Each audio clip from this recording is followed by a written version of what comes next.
Thank you very much. Very much appreciate it.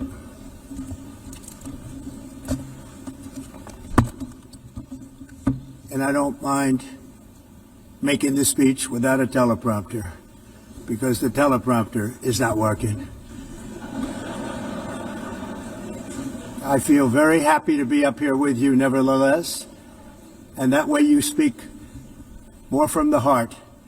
I can only say that whoever's operating this teleprompter is in big trouble.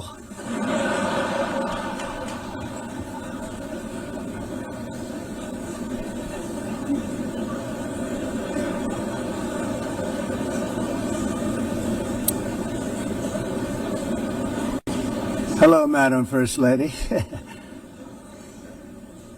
Thank you very much for being here.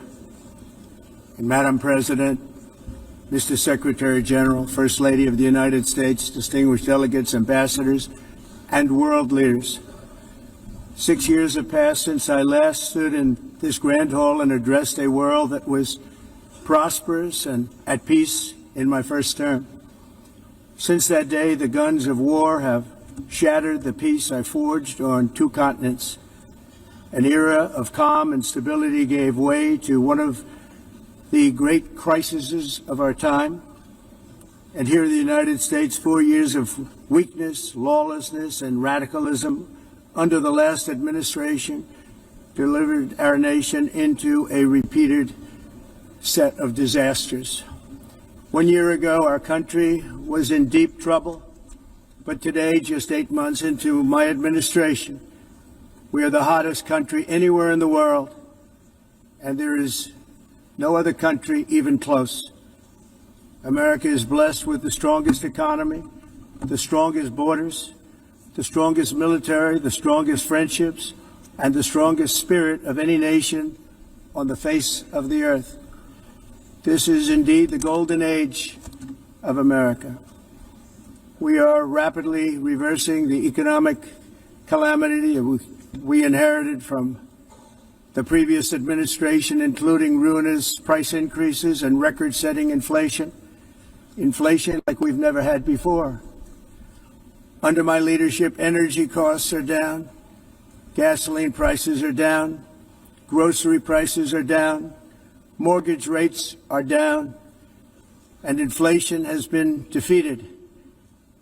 The only thing that's up is the stock market, which just hit a record high. In fact, it hit a record high 48 times in the last short period of time.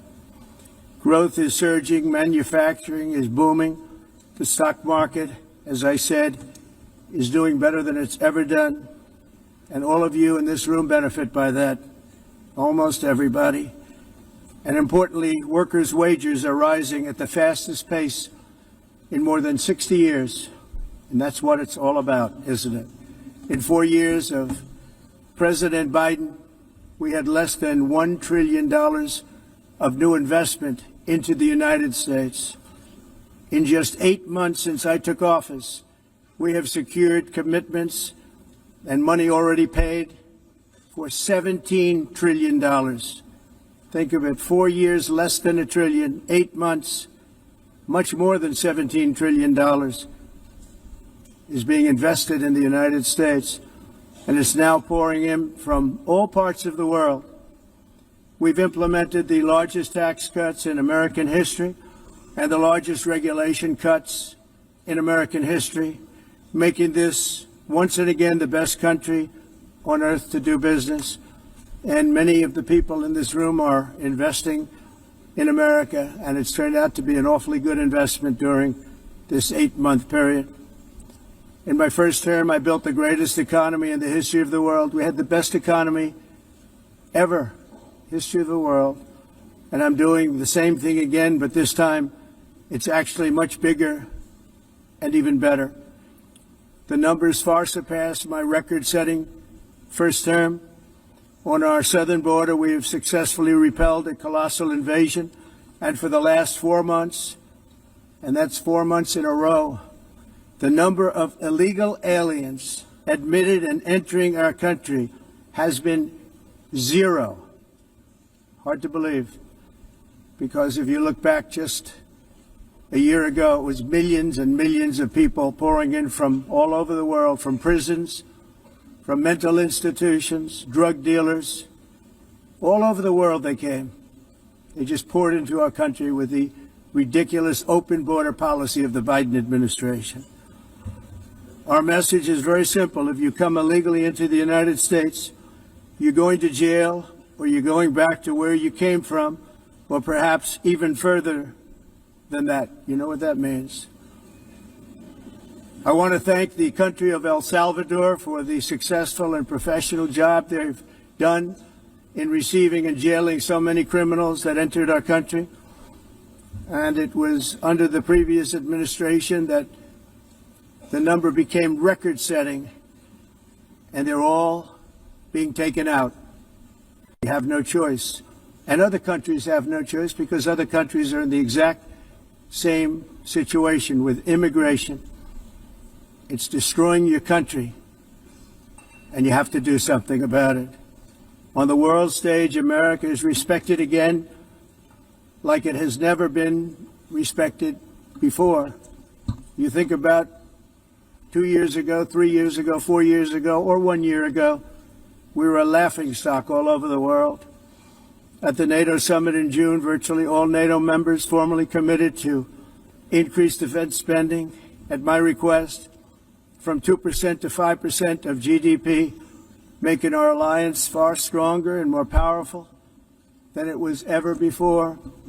In May, I traveled to the Middle East to visit my friends and rebuild our partnerships in the Gulf, and those valued relationships with Saudi Arabia, Qatar, and the UAE and other countries are now, I believe, closer than ever before.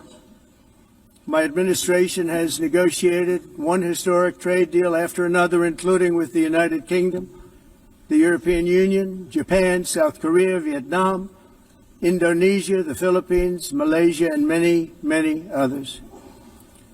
Likewise, in a period of just 7 months, I have ended 7 unendable wars. They said they were unendable. You're never going to get them solved. Some were going for 31 years, 2 of them, 31, think of it, 31 years. One was 36 years. One was 28 years. I ended 7 wars. And in all cases, they were raging with countless thousands of people being killed. This includes Cambodia and Thailand, Kosovo and Serbia, the Congo and Rwanda, a vicious, violent war that was, Pakistan and India, Israel and Iran, Egypt and Ethiopia, and Armenia and Azerbaijan. It included all of them. No president or prime minister, and for that matter, no other country has ever done anything close to that. And I did it in just 7 months. It's never happened before. There's never been anything like that. I'm very honored to have done it. It's too bad that I had to do these things instead of the United Nations doing them. And sadly, in all cases, the United Nations did not even try to help in any of them. I ended 7 wars, dealt with the leaders of each and every one of these countries, and never even received a phone call from the United Nations offering to help in finalizing the deal. All I got from the United Nations was an escalator that on the way up stopped right in the middle. If the First Lady wasn't in great shape, she would have fallen. But she's in great shape. We're both in good shape. We both stood. And then a teleprompter that didn't work. These are the 2 things I got from the United Nations, a bad escalator and a bad teleprompter. Thank you very much. And by the way, it's working now. It just went on. Thank you. I think I should just do it the other way. It's easier. Thank you very much. I didn't think of it at the time because I was too busy working to save millions of lives. That is the saving and stopping of these wars. But later I realized that the United Nations wasn't there for us. They weren't there. I thought of it really after the fact, not during these negotiations, which were not easy. That being the case, what is the purpose of the United Nations? The UN has such tremendous potential. I've always said it. It has such tremendous, tremendous potential, but it's not even coming close to living up to that potential.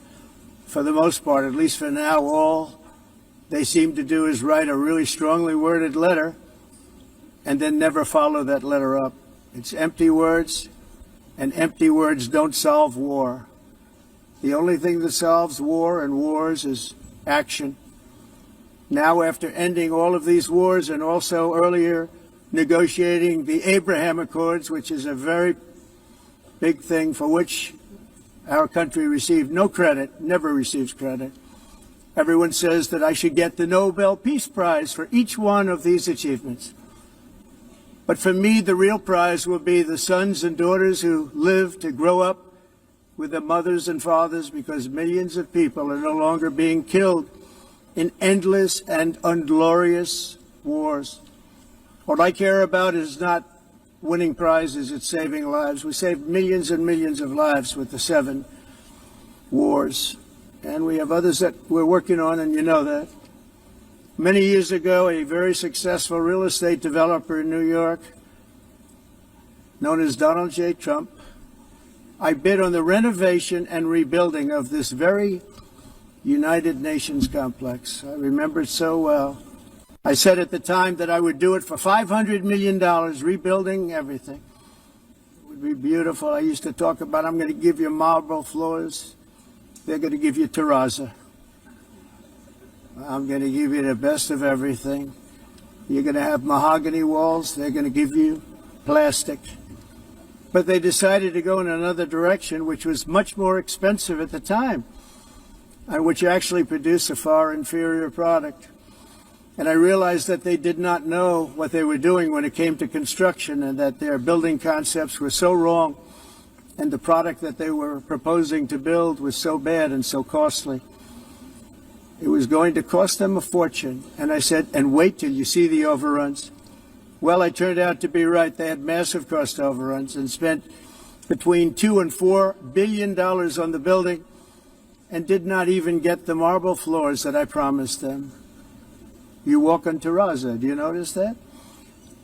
As far as I'm concerned, frankly, looking at the building and getting stuck on the escalator, they still haven't finished the job. They still haven't finished. That was years ago. The project was so corrupt that Congress actually asked me to testify before them on the tremendous waste of money, because it turned out that they had no idea what it was, but they knew it was anywhere between $2 and $4 billion as opposed to $500 million with a guarantee. But they had no idea, and I said it cost much more than $5 billion. Unfortunately, many things in the United Nations are happening just like that, but on an even much bigger scale, much, much bigger. Very sad to see. Whether the UN can manage to play a productive role, I've come here today to offer the hand of American leadership and friendship to any nation in this assembly that is willing to join us in forging a safer, more prosperous world. And it's a world that we'll be much happier with. A dramatically better future is within our reach.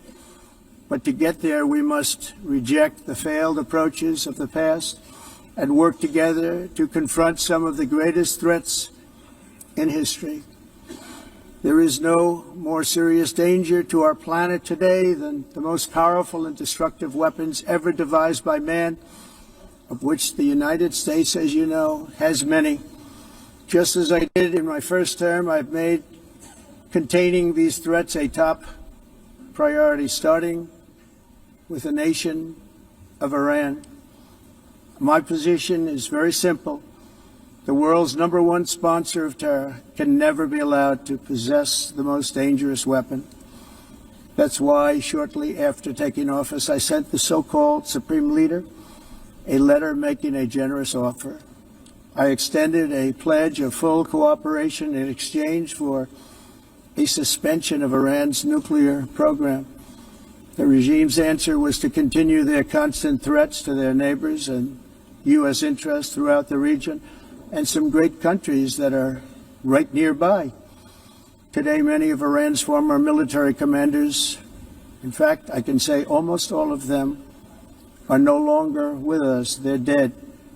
And 3 months ago, in Operation Midnight Hammer, 7 American B-2 bombers dropped the 14 30,000-pound each bombs on Iran's key nuclear facilities, totally obliterating everything. No other country on earth could have done what we did. No other country has the equipment to do what we did. We have the greatest weapons on earth. We hate to use them.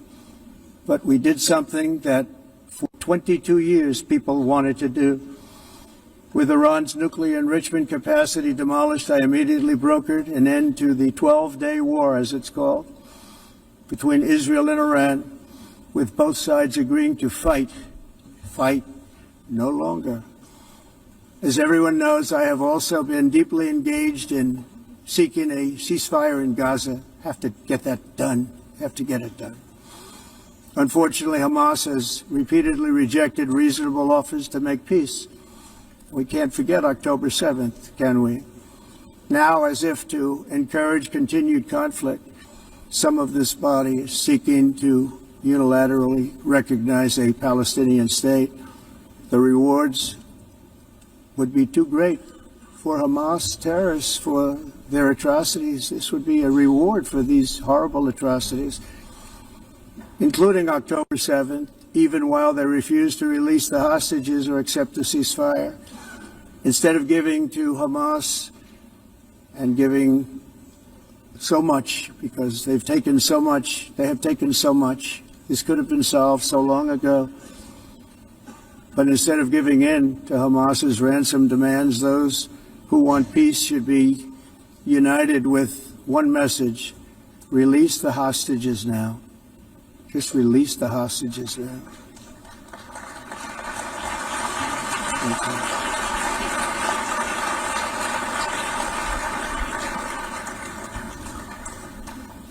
Thank you.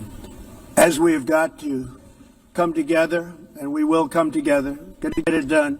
We have to stop the war in Gaza immediately. We have to stop it. We have to get it done. We have to negotiate. Immediately have to negotiate peace. We got to get the hostages back. We want all 20 back.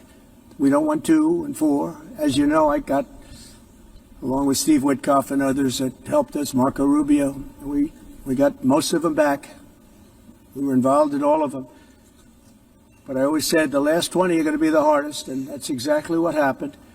We have to get them back now. We don't want to get back 2, and then another 2, and then 1, and then 3. Have this process. No, we want them all back, and we want the actually 38 dead bodies back too. Those parents came to me, and they want them back, and they want them back very quickly and very badly, as though they were alive. They want them. They want them every bit as much as if their son or daughter were alive. I've also been working relentlessly, stopping the killing in Ukraine. I thought that would be, of the 7 wars that I stopped, I thought that would be the easiest because of my relationship with President Putin, which had always been a good one. I thought that was going to be the easiest one. But, you know, in war, you never know what's going to happen. There are always lots of surprises, both good and bad. Everyone thought Russia would win this war in 3 days, but it didn't work out that way. It was supposed to be just a quick little skirmish. It's not making Russia look good. It's making them look bad. No matter what happens from here on out, this was something that should have taken a matter of days, certainly less than a week. And they've been fighting for 3.5 years and killing anywhere from 5,000 to 7,000 young soldiers, mostly soldiers, on both sides, every single week, from 5,000 to 7,000 dead young people, and some in cities, much smaller numbers, where rockets are shot, where drones are dropped. This war would never have started if I were president. This was a war that should have never happened. It shows you what leadership is, what bad leadership can do to a country. Look what happened to the United States, and look where we are right now in just a short period of time. The only question now is how many more lives will be needlessly lost on both sides. China and India are the primary funders of the ongoing war by continuing to purchase Russian oil. But inexcusably, even NATO countries have not cut off much Russian energy and Russian energy products, which, as you know, I found out about 2 weeks ago, and I wasn't happy. Think of it. They're funding the war against themselves. Who the hell ever heard of that one? In the event that Russia is not ready to make a deal to end the war, then the United States is fully prepared to impose a very strong round of powerful tariffs, which would stop the bloodshed, I believe, very quickly. But for those tariffs to be effective, European nations, all of you are gathered here right now, would have to join us in adopting the exact same measures. I mean, you're much closer to the sea. We have an ocean in between. You're right there. And Europe has to step it up. They can't be doing what they're doing. They're buying oil and gas from Russia while they're fighting Russia. It's embarrassing to them, and it was very embarrassing to them when I found out about it, I can tell you that. They have to immediately cease all energy purchases from Russia. Otherwise, we're all wasting a lot of time. So I'm ready to discuss this. We're going to discuss it today with the European nations, all gathered here. I'm sure they're thrilled to hear me speak about it, but that's the way it is. I like to speak my mind and speak the truth. As we seek to reduce the threat of dangerous weapons today, I'm also calling on every nation to join us in ending the development of biological weapons once and for all. And biological is terrible, and nuclear is even beyond, and we include nuclear in that. We want to have a cessation of the development of nuclear weapons. We know, and I get to view it all the time. Sir, would you like to see? And I look at weapons that are so powerful that we just can't ever use them. If we ever use them, the world literally might come to an end. There would be no United Nations to be talking about. There would be no nothing. Just a few years ago, reckless experiments overseas gave us a devastating global pandemic. Yet despite that worldwide catastrophe, many countries are continuing extremely risky research into bioweapons and man-made pathogens. This is unbelievably dangerous. To prevent potential disasters, I'm announcing today that my administration will lead an international effort to enforce biological weapons convention, which is going to be meeting with the top leaders of the world by pioneering an AI verification system that everyone can trust. Hopefully the UN can play a constructive role, and it will also be one of the early projects under AI. Let's see how good it is, because a lot of people are saying it could be one of the great things ever, but it also can be dangerous, but it can be put to tremendous use and tremendous good, and this would be an example of that. Not only is the UN not solving the problems it should, too often, it's actually creating new problems for us to solve. The best example is the #1 political issue of our time, the crisis of uncontrolled migration. It's uncontrolled. Your countries are being ruined. The United Nations is funding an assault on Western countries and their borders. In 2024, the UN budgeted $372 million in cash assistance to support an estimated 624,000 migrants journeying into the United States. Think of that. The UN is supporting people that are illegally coming into the United States, and then we have to get them out. The UN also provided food, shelter, transportation, and debit cards to illegal aliens. Can you believe that? On the way to infiltrate our southern border. Millions of people came through that southern border. Just a year ago, millions and millions of people were pouring in, 25 million altogether over the 4 years of the incompetent Biden administration. And now we have it stopped, totally stopped. In fact, they're not even coming anymore because they know they can't get through. But what took place is totally unacceptable. The UN is supposed to stop invasions, not create them and not finance them.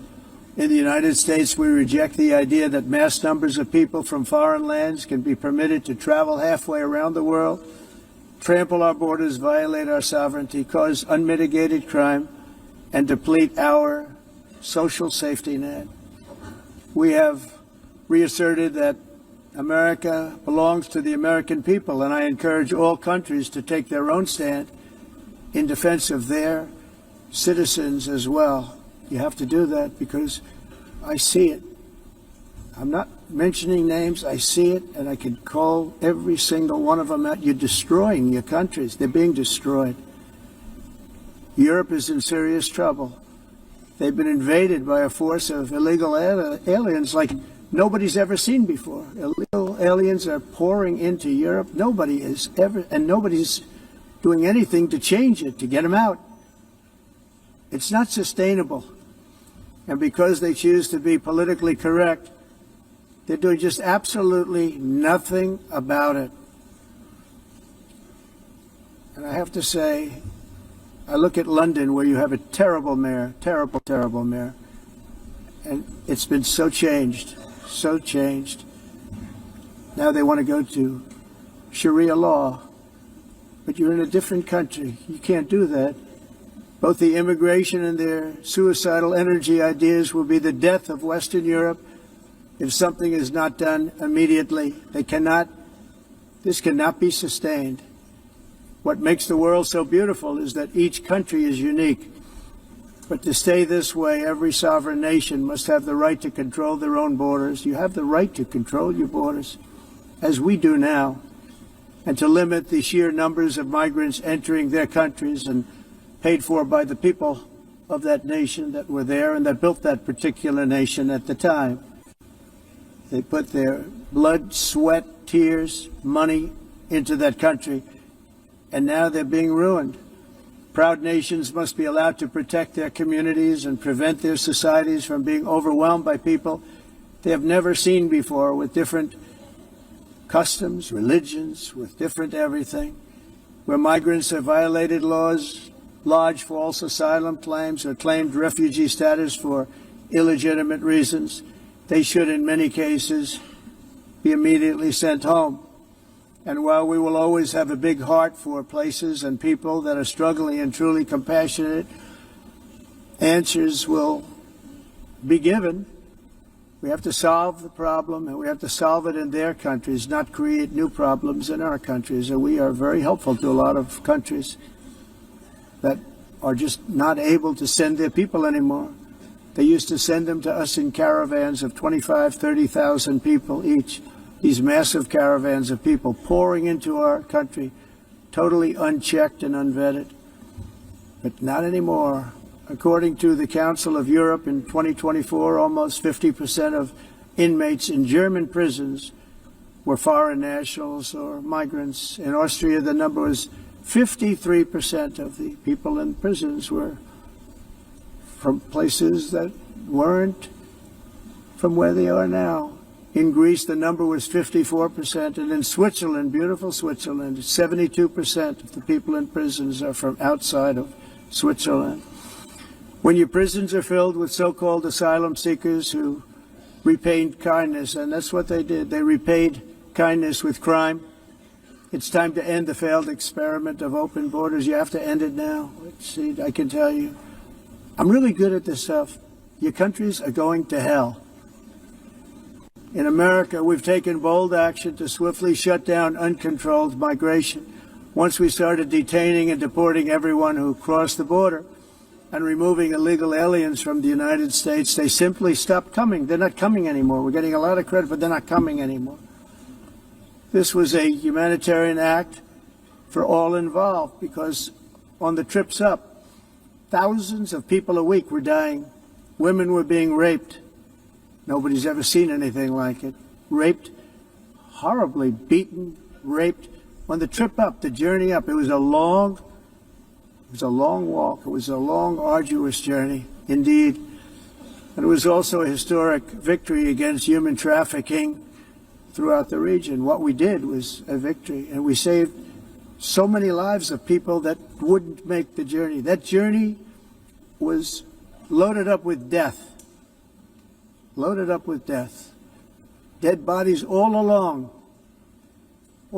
the roads of jungles to get up. They go through jungles, they go through areas so hot you couldn't breathe. They were dying of suffocation, areas so hot that you couldn't breathe.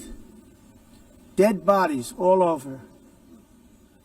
By them not coming, we're saving tremendous numbers of lives. My people have done a fantastic job in doing what they did, and the American public agrees with it. I mean, I was very proud to see this morning I have the highest poll numbers I've ever had. Part of it is because of what we've done on the border. I guess the other part is what we've done in the economy. Joe Biden's policies empowered murderous gangs, human smugglers, child traffickers, drug cartels, and prisoners from all over the world. The previous administration also lost nearly 300,000 children. Think of that. They lost more than 300,000 children, little children, who were trafficked into the United States on the Biden watch, many of whom have been raped, exploited, and abused, and sold.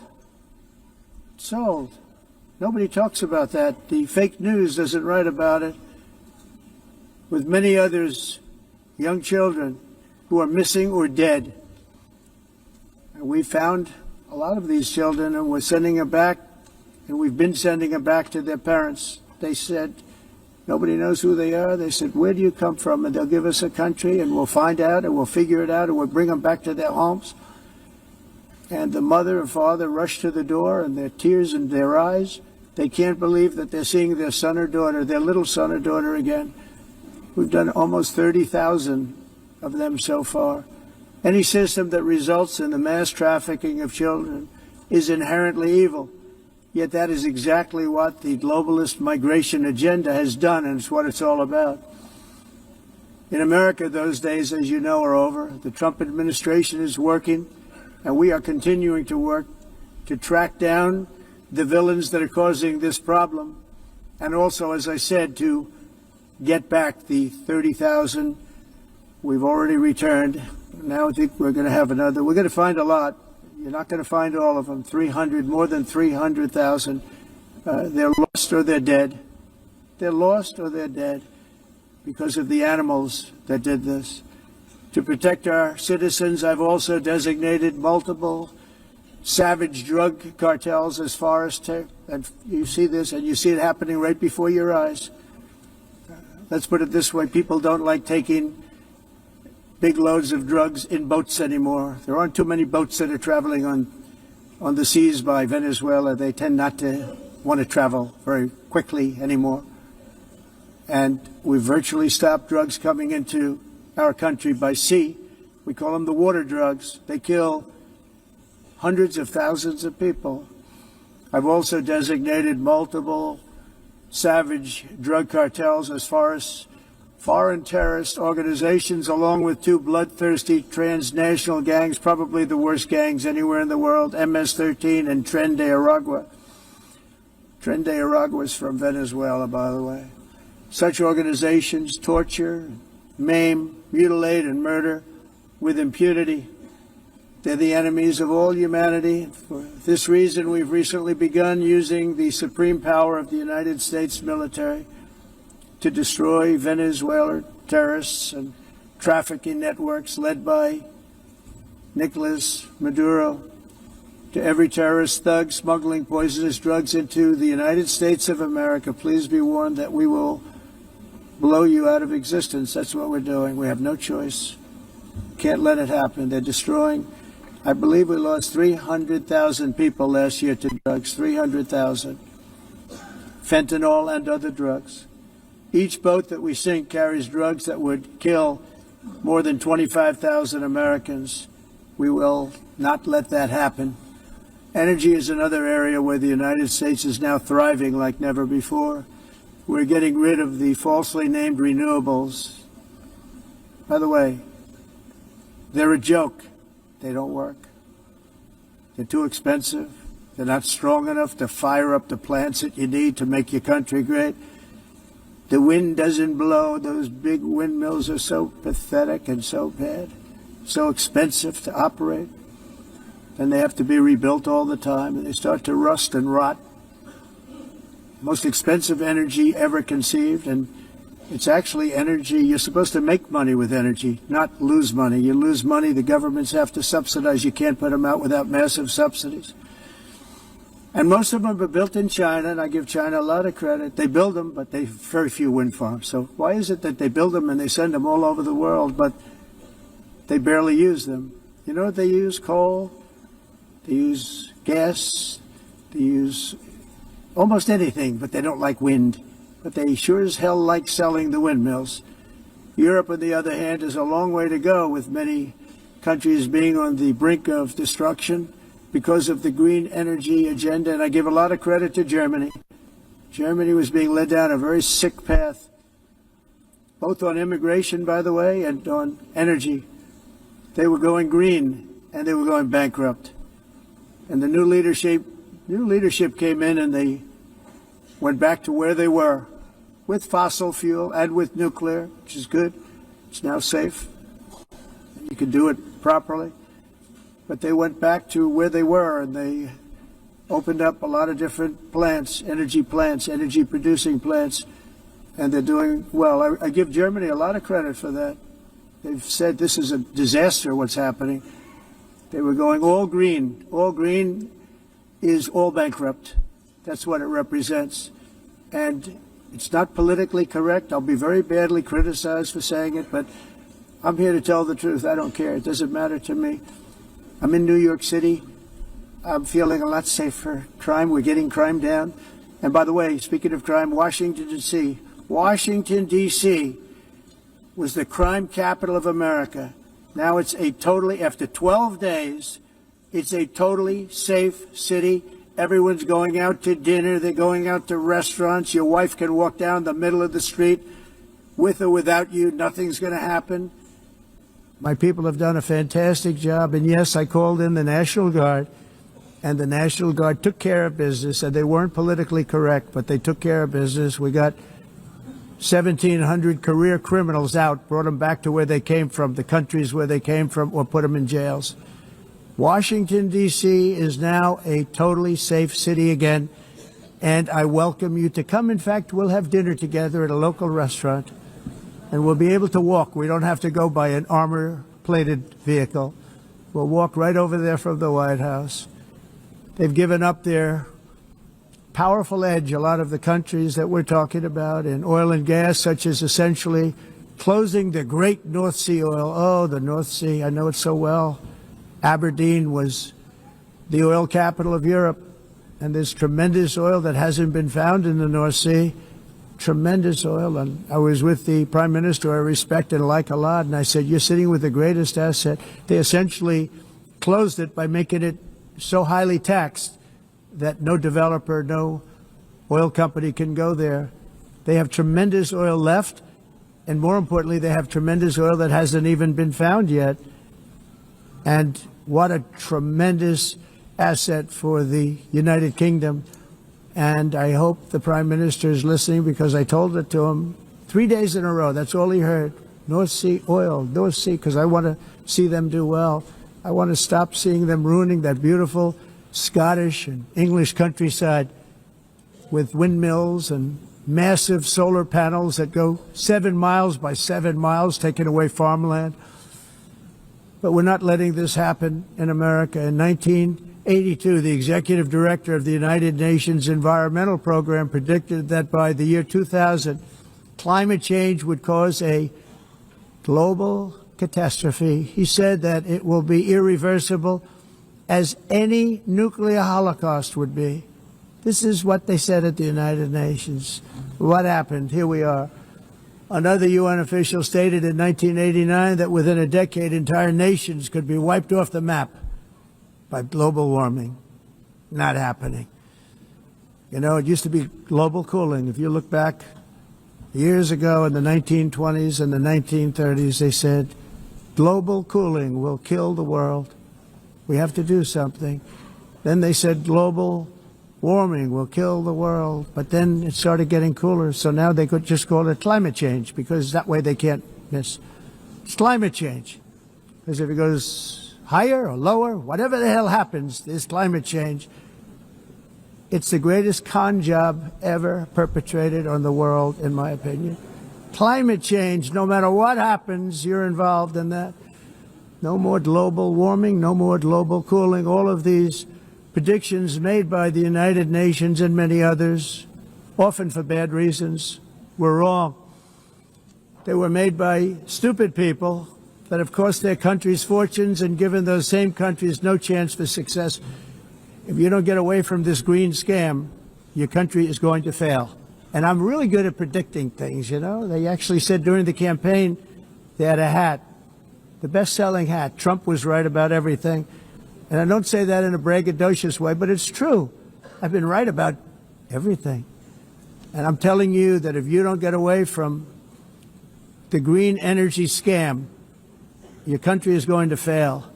And if you don't stop people that you've never seen before, that you have nothing in common with, your country is going to fail. I'm the President of the United States, but I worry about Europe. I love Europe. I love the people of Europe. And I hate to see it being devastated by energy and immigration. This double-tailed monster destroys everything in its wake, and they cannot let that happen any longer. You're doing it because you want to be nice. You want to be politically correct, and you're destroying your heritage. They must take control strongly and immediately of the unmitigated immigration disaster and the fake energy catastrophe before it's too late. The carbon footprint is a hoax made up by people with evil intentions, and they're heading down a path of total destruction. You know, the carbon footprint was a big, big thing a few years ago. I remember hearing about the carbon footprint, and then President Obama would get into Air Force One, a massive Boeing 747, and not a new one, an old one with old engines that spew everything into the atmosphere. He'd talk about the carbon footprint, we must do so. Then he'd get in and he'd fly from Washington to Hawaii to play a round of golf. And then he'd get back onto that big, beautiful plane and he'd fly back and he'd talk about, again, global warming and the carbon footprint. It's a con job. At extreme cost and expense, Europe reduced its own carbon footprint by 37%. Think of that. Congratulations, Europe. Great job. You cost yourself a lot of jobs, a lot of factories closed, but you reduced the carbon footprint by 37%. However, for all of that sacrifice and much more, it's been totally wiped out and then some by a global increase of 54%. Much of it coming from China and other countries that are thriving around China, which now produces more CO2 than all the other developed nations in the world. So all of these countries are working so hard on the carbon footprint, which is nonsense, by the way. It's nonsense. You know, it's interesting. In the United States, we have still radicalized environmentalists, and they want the factories to stop. Everything should stop. No more cows. We don't want cows anymore. I guess they want to kill all the cows. They want to do things that are just unbelievable, and you have it too. But, you know, we have a border, strong, and we have a shape, and that shape doesn't just go straight up. That shape is amorphous when it comes to the atmosphere. And if we had the most clean air, and I think we do, we have very clean air. We have the cleanest air we've had in many, many years. But the problem is that other countries, like China, which has air that's a little bit rough, it blows. And no matter what you're doing down here, the air up here tends to get very dirty because it comes in from other countries where their air isn't so clean. And the environmentalists refuse to acknowledge that. Same thing with garbage. In Asia, they dump much of their garbage right into the ocean. And over about a 1 week and 2 week journey, it flows right past Los Angeles. You've seen it. Massive amounts of garbage, almost too much to do anything about, flowing past Los Angeles, past San Francisco. And then somebody will get in trouble because he dropped a cigarette on the beach. The whole thing is crazy.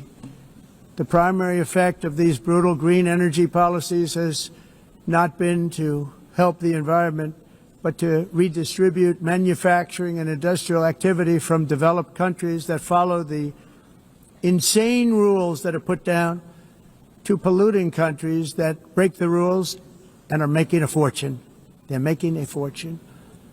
European electricity bills are now 4 to 5 times more expensive than those in China, and 2 to 3 times higher than the United States. And our bills are coming way down. You probably see that our gasoline prices are way down. You know, we have an expression, drill, baby, Nós reduzimos os custos de energia porque nós faremos como vamos fazer tudo isso, reduzir os custos de energia e os custos diminuíram nos Estados Unidos. Por exemplo, se você olhar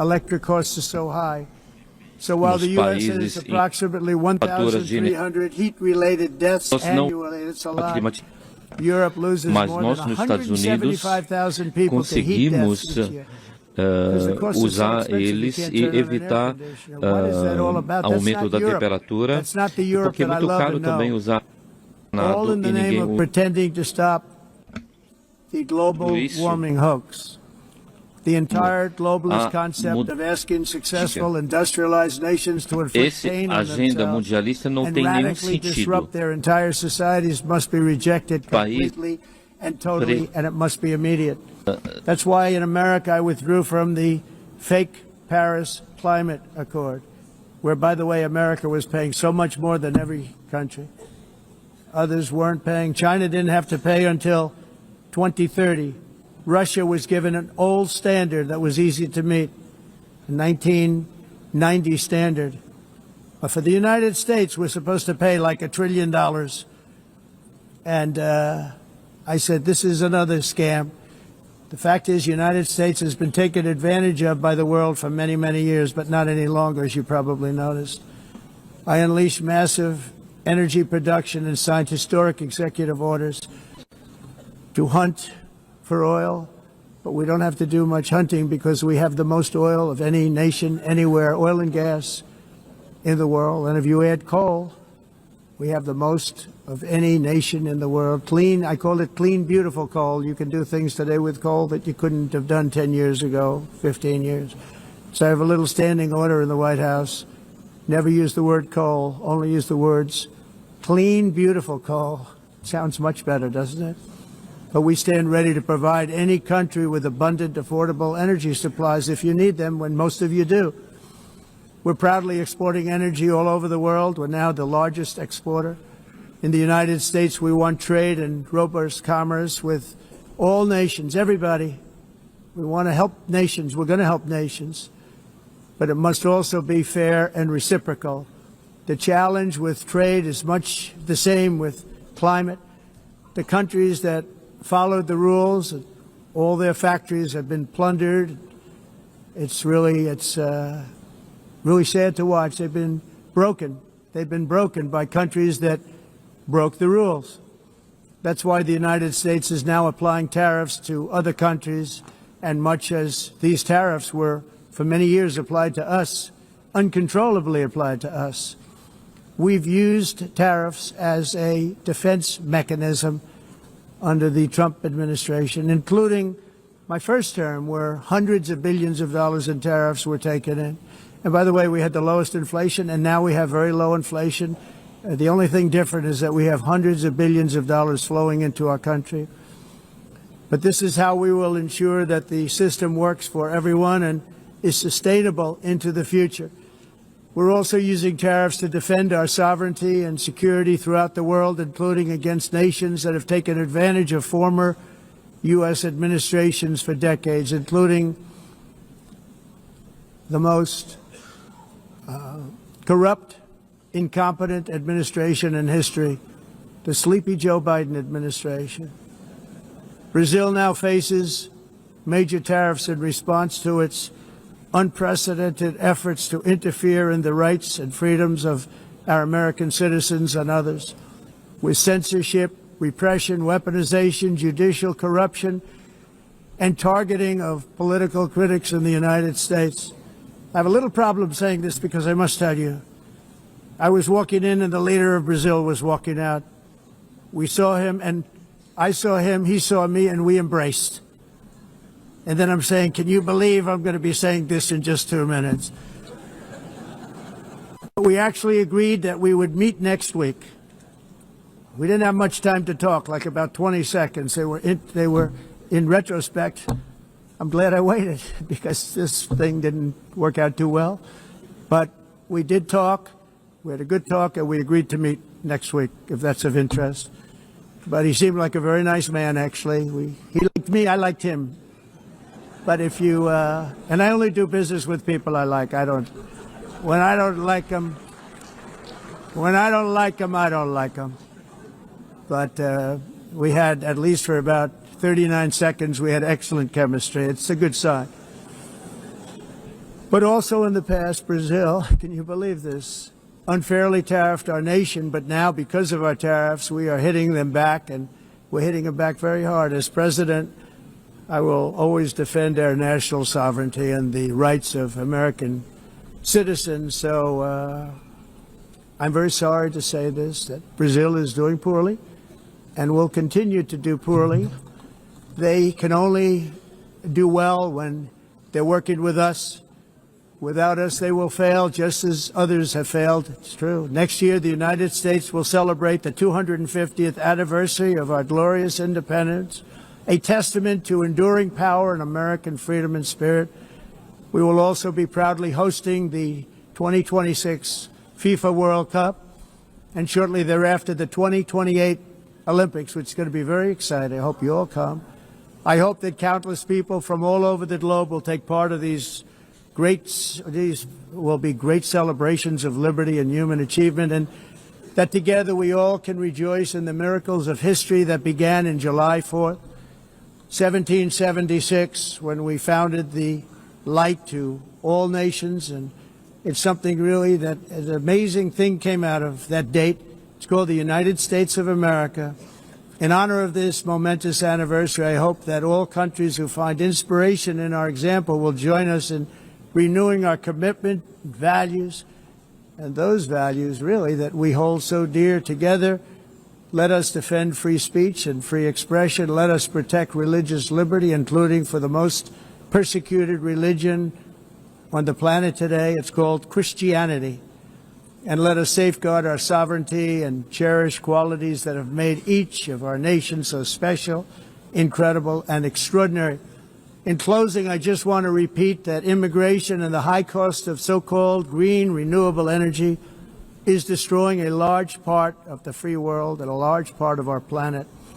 Countries that cherish freedom are fading fast because of their policies on these two subjects. You need strong borders and traditional energy sources if you are going to be great again. Whether you have come from north or south, east or west, near or far, every leader in this beautiful hall today represents a rich culture, a noble history, and a proud heritage that makes each nation majestic and unique, unlike anything else in human history or any other place on the face of the earth. From London to Lima, from Rome to Athens, from Paris to Seoul, from Cairo to Tokyo and Amsterdam to right here in New York City, we stand on the shoulders of the leaders and legends, generals and giants, heroes and titans who won and built our beloved nations, all of our nations, with their own courage, strength, spirit, and skill. Our ancestors climbed mountains, conquered oceans, crossed deserts, and trekked over wide open plains. They charged into thunderous battles, plunged into grave dangers, and they were soldiers and farmers and workers and warriors and explorers and patriots. They built towns into cities, tribes into kingdoms, ideas into industries, and small islands into mighty empires. You're a part of all of that. They were champions for their people who never gave up and who never, ever gave in. Their values defined our national identities. Their visions forged our magnificent destiny. Everybody in this room is a part of it in your own way. Each of us inherits the deeds and the myths the triumphs, the legacies of our own heroes and founders who so bravely showed us the way. Our ancestors gave everything for homelands that they defended with pride, with sweat, with blood, with life, and with death. Now the righteous task of protecting the nations that they built belongs to each and every one of us. So together let us uphold our sacred duty to our people and to our citizens. Let us protect their borders, ensure their safety, preserve their cultures, treasure, and traditions, and fight, fight, fight for their precious dreams and their cherished freedoms.